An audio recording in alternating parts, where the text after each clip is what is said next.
Okay, Assalamualaikum warahmatullahi wabarakatuh. Nama saya Muhammad Ashraf bin Muhammad Shah. Nama matrik saya di 2931. Hari ini saya ingin membuat tugasan video pembentangan yang diamanahkan oleh Zafrah. Saya dan kumpulan saya membawa tajuk mafkud, iaitu orang hilang.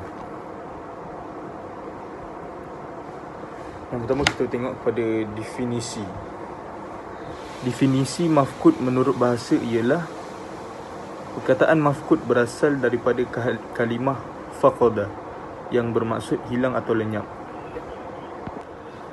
Imam Syafi'i mendefinisikan mafkud itu ialah sebagai sesiapa yang tidak didengari khabar tentangnya. Maknanya dia hilang secara tiba-tiba, tanpa dengan khabarnya, tanpa dengan beritanya, tahu-tahu hilang.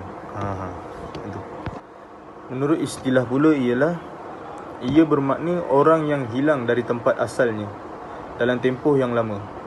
Maksudnya mafkud ini adalah, kalau kita senang nak faham, mafkud ni orang yang hilang lama. Kalau hilang sekejap tu dia tak jadi luar biasa lah.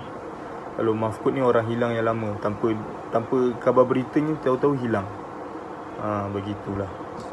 Sehingga terputus berita mengenainya dan tidak diketahui juga sama ada dia masih hidup ataupun telah meninggal dunia. Dia hilang tanpa khabar berita, kita pun tak tahu dia meninggal dunia. Itulah definisi mafkud menurut istilah. Bismillahirrahmanirrahim. Nama saya Muhammad Taufik bin Nurul Mu'in. Nombor matrik saya di 20313132. Dari sini saya akan teruskan pembentangan daripada kawan saya. Saya akan teruskan tentang jenis mafkud. Jenis mafkud menurut di sisi mazhab Syafi'i dan juga Hanafi adalah sama. Seperti mana mereka mengatakan daripada mazhab Syafi'i dan mazhab Hanafi, mafkud adalah hilang. Dan daripada mazhab Maliki, mafkud terbahagi kepada 4, iaitu orang yang hilang di negara Islam, orang yang hilang di negara kafir, orang yang hilang dalam peperangan Islam menentang kafir, dan orang yang hilang dalam peperangan Islam sesama Islam. Itu menurut daripada jenis mazhab daripada Imam Malik. So seterusnya, menurut daripada mazhab Hambali, jenis mafkud ini terbahagi hanya kepada 2, iaitu orang yang tercetus kabar beritanya di tempat yang ada zahirnya selamat, seperti orang yang bermusafir kerana urusan perniagaan atau menuntut ilmu. So dalam cerita ni, dalam mazhab Hanafi ni terbahagi kepada 2 tentang mafkud. Yang pertama ni dia cerita pasal dia cakap tentang orang yang terputus kabar beritanya di tempat yang pada zahirnya selamat. Maknanya orang yang pergi bermusafir satu tempat tu, dia tahu bahawa tempat tu adalah selamat pada asalnya lah. So yang kedua pula, menurut mazhab Hanbali, orang yang terputus kabar beritanya di tempat yang zahirnya tidak selamat, seperti contoh askar yang hilang ketika peperangan atau penumpang pesawat yang terhempas. Yang mana orang yang pergi bermusafir tu, dia tahu bahawa tempat yang dia pergi tu tidak selamat lah. Seperti contoh yang sebut tadi, askar yang pergi berperangan dan pesawat yang terhempas. So itulah daripada saya. Saya teruskan dengan presenter yang seterusnya. Terima kasih. Assalamualaikum warahmatullahi wabarakatuh. Nama saya Muhammad Tantawi Rumin bin Muhammad Muslim. Nama matrik di 21113625. Okey, seterusnya kebahagian kes tawanan perang. Mazhab Syafi'i, Hanafi dan juga Hambali mengkategorikan mereka ini sebagai mafkud, mengkategorikan tawanan perang ni sebagai golongan yang mafkud. Okey, manakala mazhab Maliki tidak meletakkannya sebagai kategori mafkud. Assalamualaikum warahmatullahi taala wabarakatuh. Nama saya Muhammad Izul Aiman bin Mu'in. Nama matrik di 21113742. Saya akan membentangkan berkenaan tempoh mafkud menurut mazhab. Menurut mazhab Syafi'i, tempoh menunggu adalah 4 tahun. Pendapat lain mengatakan ia ditentukan selepas 68 tahun, 70 tahun, 80 tahun, 100 tahun dan 120 tahun. Menurut mazhab Hanafi, orang yang hilang dihukum sebagai sudah mati apabila mencapai umur 120 tahun.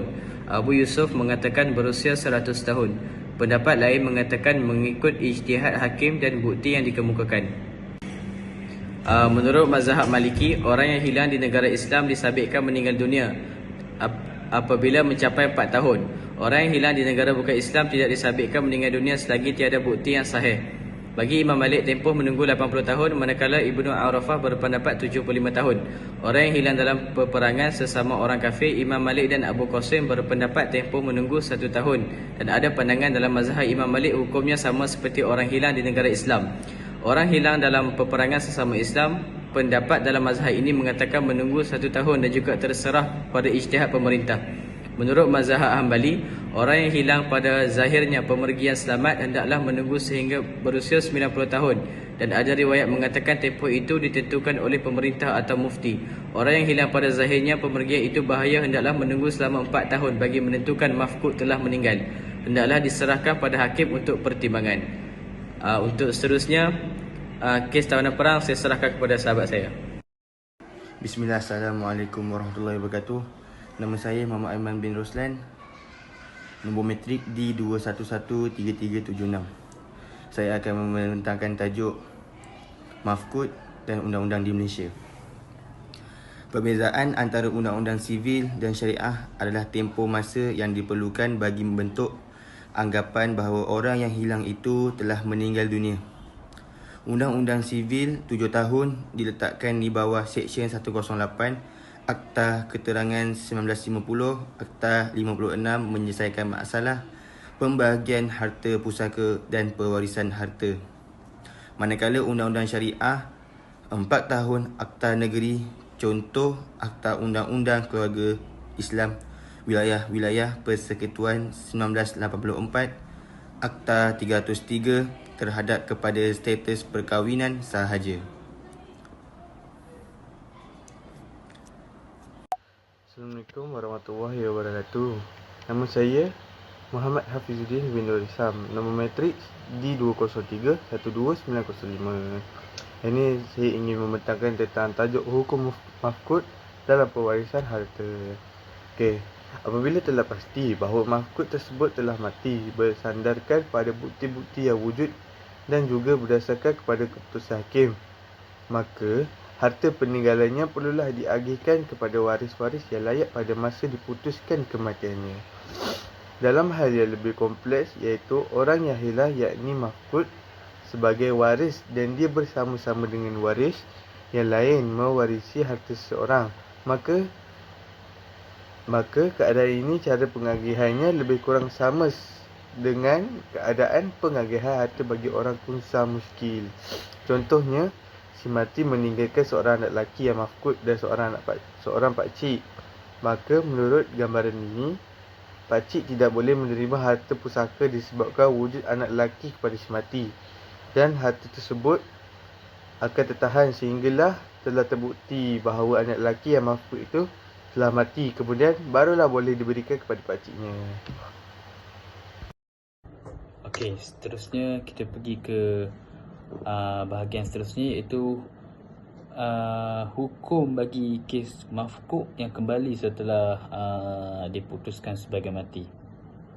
Okey, jika orang yang hilang iaitu mafqud muncul kembali setelah disabitkan sebagai mati oleh hakim dan harta peninggalannya ia pula telah diagihkan kepada waris-warisnya, maka dia mempunyai hak untuk membentuk semula kesemua harta yang telah diagihkan kepada kaum kerabatnya yang lain, sama ada dalam bentuk ain iaitu benda atau seumpama dengannya atau yang sama nilai dengannya. Okey, baik, faham kan? Okey, ini kerana anggapan kematian yang dikeluarkan oleh hakim setelah menunggu dalam tempoh tertentu adalah dalil zanni, kerana pada dasarnya ia tidak diketahui sama ada orang yang hilang itu masih hidup ataupun telah mati. Adapun keputusan hakim adalah secara zanni bahawa si mafqud itu telah mati, maka pengagihan harta sebelum ini dikira tidak sah kerana tiada hak pada waris terhadap harta tersebut sebagaimana pewaris masih hidup. Itu sahaja daripada saya. Sekian, wabillahi taufiq hidayah. Assalamualaikum warahmatullahi taala wabarakatuh.